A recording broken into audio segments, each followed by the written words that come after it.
सभी श्रोताओं का आल्हा उदल की कहानी में एक बार फिर से स्वागत है।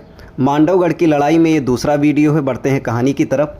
माता की बात सुनकर उदल बोले, मैं अपने पिता और चाचा का बदला अवश्य लूँगा। मांडवगढ़ को खोदकर तालाब बना दूंगा, करिया राय का सिर काट दूंगा, उसका वंश भी मिटा दूंगा। इस पर देवी ने कहा, बात ठीक है, मैं भी यही चाहती हूँ, परंतु अभी घर में बैठो। मांडवगढ़ को जीतने का समय अभी नहीं आया। गढ़ मांडव से पहले 12 कोस का बीहड़ जंगल है, फिर लोहागढ़ का भयानक किला है। अभी तुम्हारी उम्र कम है, अनुभव भी नहीं है। उदल बोला, जब से सुना है मेरे मन में आग लगी है। जब तक बदला नहीं ले लूँगा मैं आराम से नहीं बैठ सकता। माता देवला उदल को लेकर रानी मल्हना के पास गई और सारी बात बताकर कहा कि उदल को आप समझा सकती हैं। मल्हना ने बड़ी चतुराई से उदल को समझाने का प्रयत्न किया, परंतु उसने कुछ भी मानने से इनकार कर दिया। तब रानी मल्हना ने विचार किया कि उदल को मांडवगढ़ जाने की अनुमति दे देनी चाहिए। फिर तो रानी मल्हना ने अनुमति के साथ विजयी होने का आशीर्वाद भी दिया। फिर माता उदल को साथ लेकर आल्हा के पास गई। वहीं पर सैयद तालहन भी बैठे थे।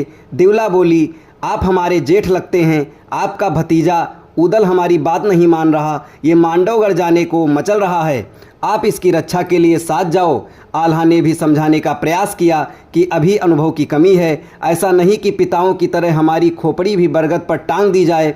उदल ने कहा, अब हम बदला लेने में समर्थ हैं तो क्यों न लें। जहाँ तक मृत्यु की बात है तो जब आएगी तो 7 तालों में भी छोड़ेगी नहीं, नहीं आई तो कोई नहीं मार सकता। अब जल्दी से कुछ फौज साथ लो और मांडवगढ़ पर चढ़ाई करो। आप में से कोई न जाना चाहे तो मैं अकेला ही चला जाता हूँ। उदल की बात सुनकर मलखान ने कहा, चिंता मत करो, मैं तुम्हारे साथ चलूँगा। फिर उदल ने ताला सैयद से कहा, चाचा जी, आपने हमें पाला है और हम संभाला भी है, आप ही रास्ता बताओ जिससे हम अपने उद्देश्य में सफल हों। ताला सैयद ने उत्तर दिया, बेटा उदल, जब तक बनारस वाला ताला सैयद जीवित है तब तक तुम्हें चिंता करने की कोई ज़रूरत नहीं है। जहां मोर्चा सबसे कठिन समझो वहां मुझे लगा देना।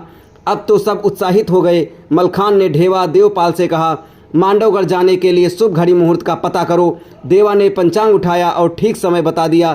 साथ ही सलाह दी, जोगियों का वेश धारण करो। गुदड़ी रंगवाई तथा बनवाई गई। जगह जगह हीरे मोती जड़े गए। भीतर 5 हथियार छिपाने की जगह गुदड़ी में रखी गई। ये वेश इसलिए बनाया गया ताकि मांडवगढ़ का असली हाल मालूम किया जा सके। तब योजना बनाई गई कि पहले महोबा में ही अलग जगहें और माता देवला और रानी मल्हना के सामने जाएं, देखें वे पहचान सकेगी या नहीं। मलखान की ये योजना सबको भा गई। सैयद ताला ने सारंगी पकड़ ली और आल्हा ने डमरू उठा ली। मलखान इकतारा बजाने लगा। ढेवा